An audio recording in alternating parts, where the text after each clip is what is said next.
दिसते ना कमाल अशी भेंडीची भाजी. दिसायलाच एवढी भारी दिसते ना, तर खायला आहे ना त्याहूनही अप्रतिम होती बरं का. आता भेंडीची भाजी त्याच पद्धतीने खाऊन बोर झाला असाल, कंटाळला असाल ना, तर ह्या पद्धतीने नक्कीच करून पहा बरं का. खायला खूपच चविष्ट आहे, एक नंबर लागते. चला मग रेसिपी पाहूया. आता सर्वात अगोदर मी तुमच्यासोबत एक टिप्स शेअर करते. ते म्हणजे जर सकाळी भेंडी बनवत असाल ना, तर रात्रीच भेंडी धुवून घ्या. म्हणजे सकाळी आहे ना घाई गडबडीमध्ये पुसण्याची काहीच गरज नाही आहे. ती इझिली अशी सुकून जाते. आता 4-4 भेंडी एकत्र घेऊया आणि त्याला असं मध्यभागातून कट करून घेऊया. म्हणजे बघू शकता व्हिडिओमध्ये सेम दिसतंय ना, त्याच पद्धतीने कट करून घ्या. अगदी छोटे छोटे तुकडे करून घेतलेले आहेत मी. आणि सर्व जी भेंडी आहे ना, ती याच साईजमध्ये कट करून घ्यायची आहे. तर इथे अगदी पावशेरभर इतकी भेंडी आहे आणि सर्व जी भेंडी आहे ना, ती तुकड्याच्या आकारामध्ये कट करून घेतलेली आहे. आता 3 मीडियम साईजचे कांदे घेतलेले आहेत आणि त्याला बारीक असं चिरून घेऊया. तर मंडळी, आज आपण बनवतोय दही भेंडीची रेसिपी. ही रेसिपी आहे ना खायला एकदम जबरदस्त आहे बरं का. चपातीसोबत तर आहे ना एकदम कमाल लागते. आता बघा 2 ते 3 कांदे चिरून झाल्यानंतर 2 मीडियम साईजचे टोमॅटोसुद्धा घेतलेले आहेत आणि टोमॅटोसुद्धा अगदी छोट्या छोट्या पीसेसमध्ये आहे ना कट करून घेऊया.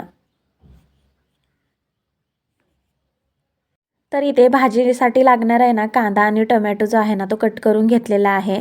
एक भांडं घेऊया, त्यामध्ये टाकूया कट केलेली भेंडी, त्याचबरोबर हलकेसे मसाले.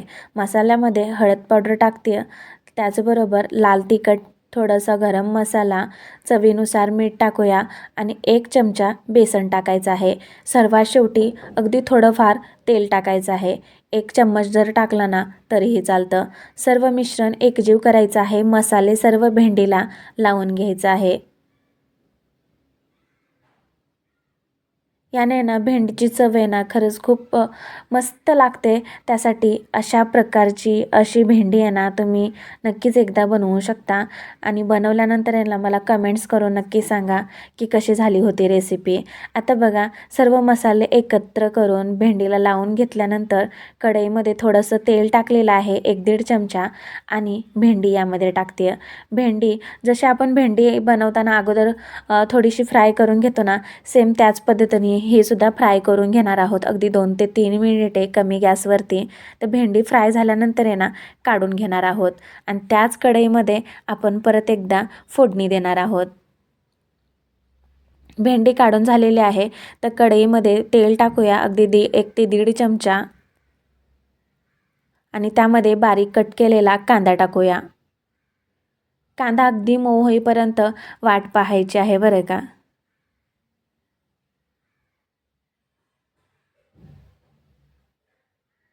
कधी-कधी वेगवेगळ्या पद्धतीने बनवून खायचं हो, नेहमी तेच.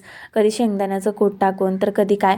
अशा पद्धतीने बनवलं ना मग काय होतं की टेस्ट ही सेम लागते आणि त्यामुळं खावीशी नाही वाटत. तर त्यासाठी वेगवेगळं कधी बनवून खायचं म्हणजे टेस्टही वेगळी लागेल आणि खायलासुद्धा मजा येईल.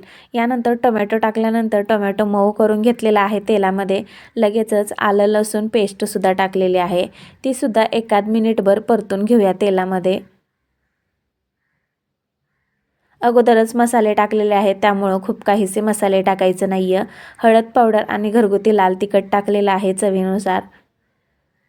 नाही टाकलं तरी चालेल कारण भेंडीला अगोदरच लावून घेतलेलं आहे. पण थोडंसं झणझणीतसुद्धा खायला मजा येते, तर त्यासाठी तिखटचं प्रमाण वाढवलं होतं. मसाले करपू नयेत यासाठी थोडंसं तेल टाकलेलं आहे आणि परत एकदा कांदा टोमॅटो छान असा शिजवून घेते. शिजल्यानंतर यामध्ये टाकूया अगदी फ्रेश असं दही.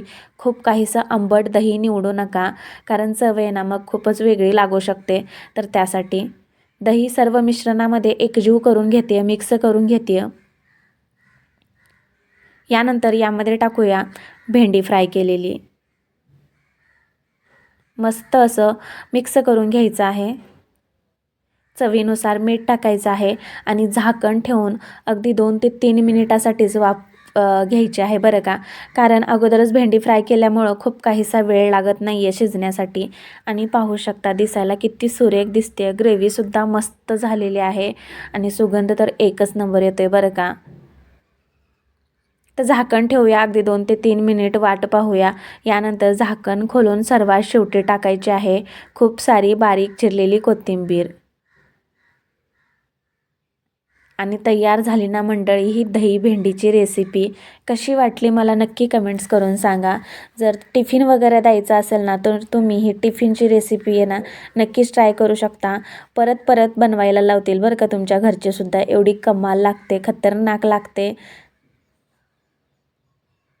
तुम्ही ही भेंडीची भाजी अगदी चपातीसोबत, भाकरीसोबत मस्त एन्जॉय करू शकता. तर मग अशा पद्धतीने एकदा नक्की बनवून पहा. आवडल्यास एक लाईक नक्की करा. भेटूया पुढच्या रेसिपीसोबत. अशाच नवनवीन रेसिपी पाहण्यासाठी आहे ना मला सबस्क्राईब मात्र नक्की करा. धन्यवाद.